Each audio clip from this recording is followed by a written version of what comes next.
العاشرة تماما بتوقيت العاصمة أسمر. إلى حضراتكم نشرة الأخبار لهذا المساء، مستهلة كالمعتاد بأهم وأبرز العناوين. مراسم دفن جثمان المناضل رمضان محمد نور.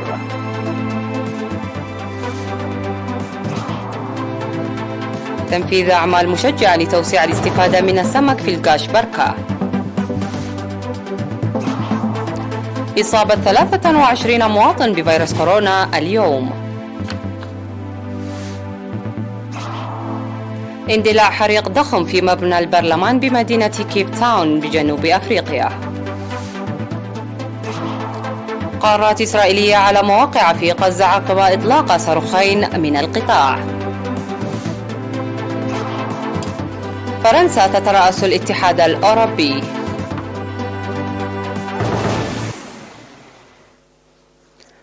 شيع صباح اليوم جثمان الشهيد رمضان محمد نور الأمين العام للجبهة الشعبية لتحرير إريتريا سابقا في مقبرة الشهداء بأسمرة بحضور الرئيس إسياس أفورقي وكبار المسؤولين في الحكومة والجبهة الشعبية للديمقراطية والعدالة. التفاصيل في التقرير التالي. ودعت البلاد أحد المناضلين الكبار الأمين العام السابق للجبهة الشعبية لتحرير إريتريا المناضل والقائد الرمز رمضان محمد نور، وقد جرت يوم الأحد 2 يناير لعام 2022 مراسم الدفن في مقبرة الشهداء بالعاصمة أسمرة.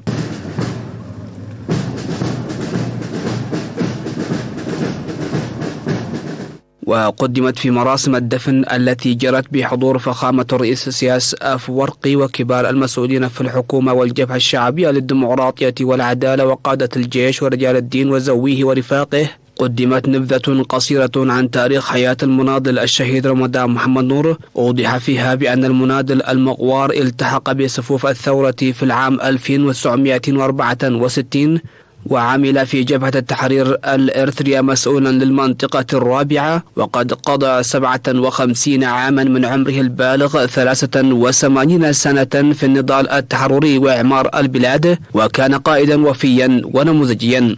والمناضل الشهيد رمضان أحد مؤسسي قوات التحرير الشعبية الإريتريا، وقد اختير في المؤتمر التنظيمي الأول أمين عام، وخدم 10 سنوات بهذه المسؤولية، ولعب دورا كبيرا في تأسيس قسم العدل التابع لجبهة التحرير الشعبية، وكان أول مسؤول للقسم، وبعد الاستقلال سكرتيرا للعدل حتى العام 1994 وحاكم إقليم دنكاليا ووزيرا للعدل والحكومات المحلية، وكان مناضلا وفيا وقائدا محنكا. وقدم المناضل رمضان محمد نور في المؤتمر التنظيمي الثالث لعام 1994 استقالته من انتخابات القيادة، ومع ذلك أدى واجبه الوطني مقدما كل ما لديه مواصلا نضاله الوطني لإعادة إعمار البلاد وحماية السيادة حتى يوم استشهاده. وقد وضع فخامة الرئيس إسياس أفورقي في مراسم الدفن أكاليل الزهور على قبر الشهيد،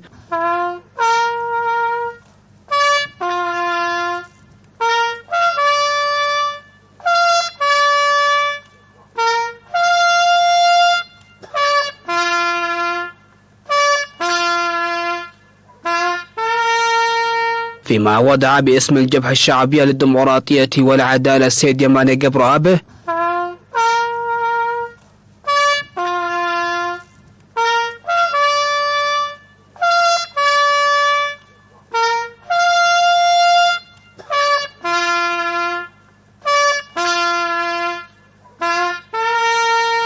وباسم وزارة الدفاع القائد العام لهيئة الأركان الفريق فيليبوس والدي يوهانس،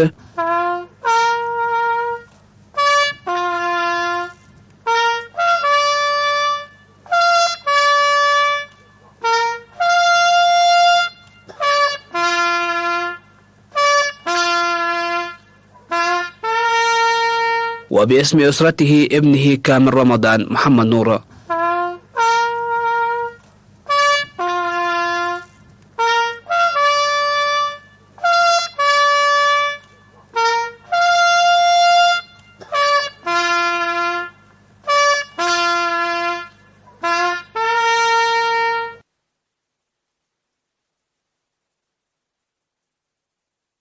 وقد استشهد المناضل القائد المثالي رمضان محمد نور في 29 من ديسمبر لعام 2021 عن عمر بلغ 83 عاما إثر علة أصابته أثناء تلقيه الرعاية الصحية في العاصمة السودانية الخرطوم. وتعرب الحكومة الإريترية والجبهة الشعبية للديمقراطية والعدالة باستشهاد المناضل والقائد المثالي رمضان محمد نور عن بالغ حزنها، وتقدم تعازيها الحارة للشعب الإريتري وأسرته ورفاقه المناضلين.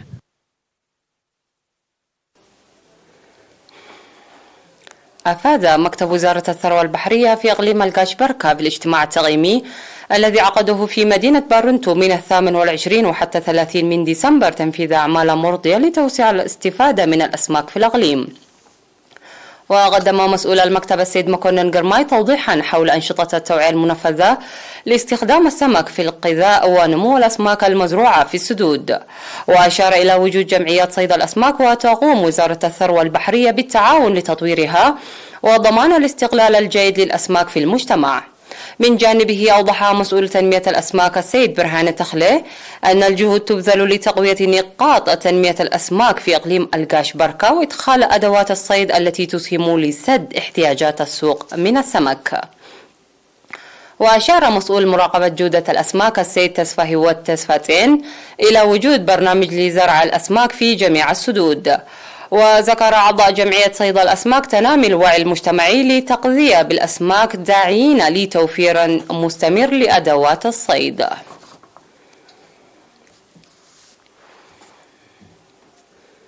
أعلنت وزارة الصحة بأن الفحوصات المخبرية التي أجريت اليوم في مراكز الفحص والعزل في الإقليمين الأوسط والجنوبي قد أظهرت إصابة 23 مواطن بفيروس كورونا، وظهرت 21 إصابة في الإقليم الأوسط، 6 في مراكز العزل و15 في مراكز الفحص، وهم 3 من ججرت و2 من دك شحي، وإصابة واحدة في كل من جزباندا وعداق حموس ووقرتي وسجنيتي وأخريا، ووسط المدينة وحزحاز وغشيت ودنبسنبل وقحيتو، وكذلك 2 من مراكز الفحص في دباروا.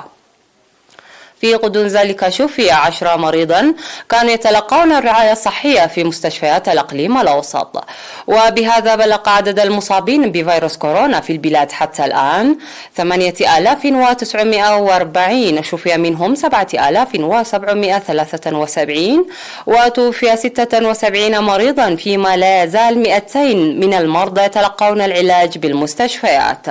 وزارة الصحة 2 من يناير 2022. أشادت إدارة مديرية نقفة بالمشاركة الشعبية القوية في برامج التنمية عامة وحماية التربة وحفظ المياه خاصة عام 2021. وأوضح مدير المديرية السيد يعقوب إدريس في الاجتماع الذي عقده الإدارات الضواحي والأعيان ورجال الدين وشركاء العمل تنفيذا فاعل لأنشطة حماية التربة وحفظ المياه وبناء وصيانة طرق نقفة رورا ونقفة أقرع ونقفة أفعبت بتعاون جميع الجهات والشعب.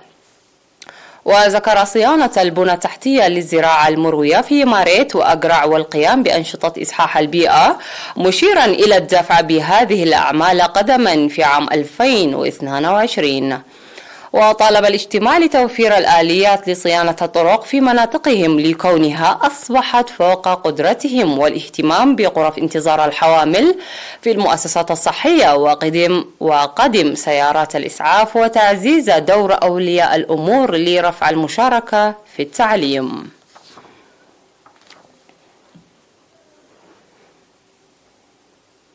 قام سكان عناقودو في مديرية بريخ بالأقليم الأوسط بنفير تنموي في الأول من يناير بمناسبة العام الجديد.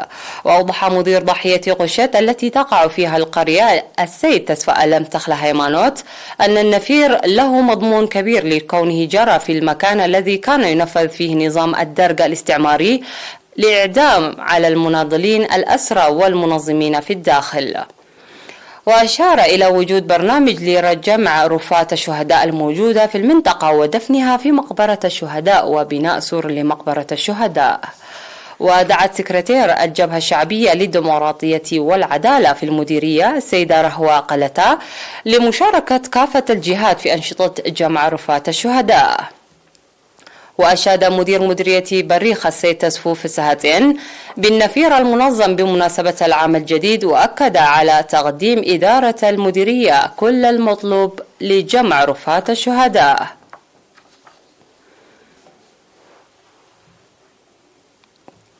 نشرتنا تتواصل بعد الفاصل، رجاء ابقوا معنا.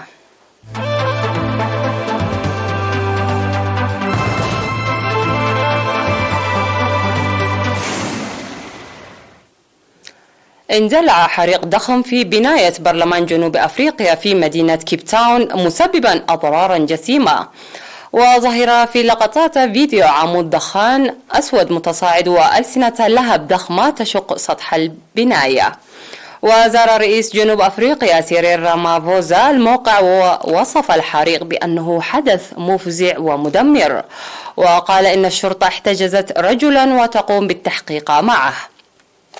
وجاء الحريق الذي اندلع بعد 6 صباحا بالتوقيت المحلي بقليل بعد ساعات فقط من إقامة جنازة رسمية للأسقف ديزموند توتو في كاتدرائية سان جورج القريبة من البرلمان. وأثنى الرئيس على رجال الإطفاء الذين قال إنهم استجابوا للحريق خلال 6 دقائق، ولولا جهودهم لتحول مبنى البرلمان إلى رماد. وقال مسؤولون في وقت لاحق إن جميع منشآت البرلمان تضررت بشكل كبير. وهذا هو الحريق الثاني الذي يندلع في البرلمان خلال أقل من عام، ففي مارس اندلع حريق بسبب خلل كهربائي. وفي العام الماضي التهمت النيران جزءا من مكتبة جامعة كيب تاون التي كانت تحوي مجموعات من الأرشيفات الأفريقية الفريدة.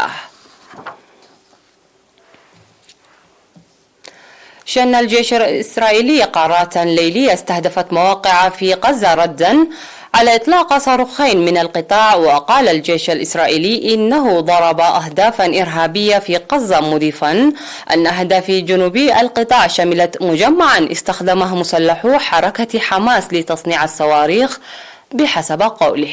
ولم ترد تقارير عن سقوط ضحايا جراء القصف الإسرائيلي. وأعلنت وسائل إعلام تابعة لحركة حماس أن طائرات ودبابات إسرائيلية استهدفت بعضا من النقاط الأمنية ومعسكر تدريب تابع لها. وقال الجيش الإسرائيلي إن هجماته وقعت بعد تحذيرات للناس في المناطق المستهدفة. وتأتي الهجمات الإسرائيلية ردا على الصاروخين باتجاه إسرائيل، وفي وقت سابق من يوم السبت سقطا في البحر قبالة سواحل تل أبيب دون وقوع إصابات أو أضرار بحسب ما أعلنت إسرائيل. ولم تعلن أي جهة عن مسؤوليتها عن إطلاق الصاروخين، كما لم يصدر تعليق من حركة حماس.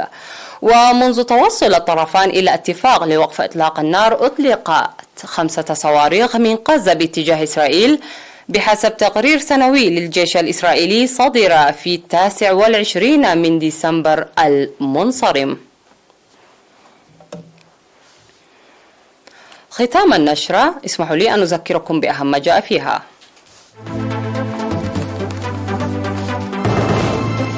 مراسم دفن جثمان المناضل رمضان محمد نور.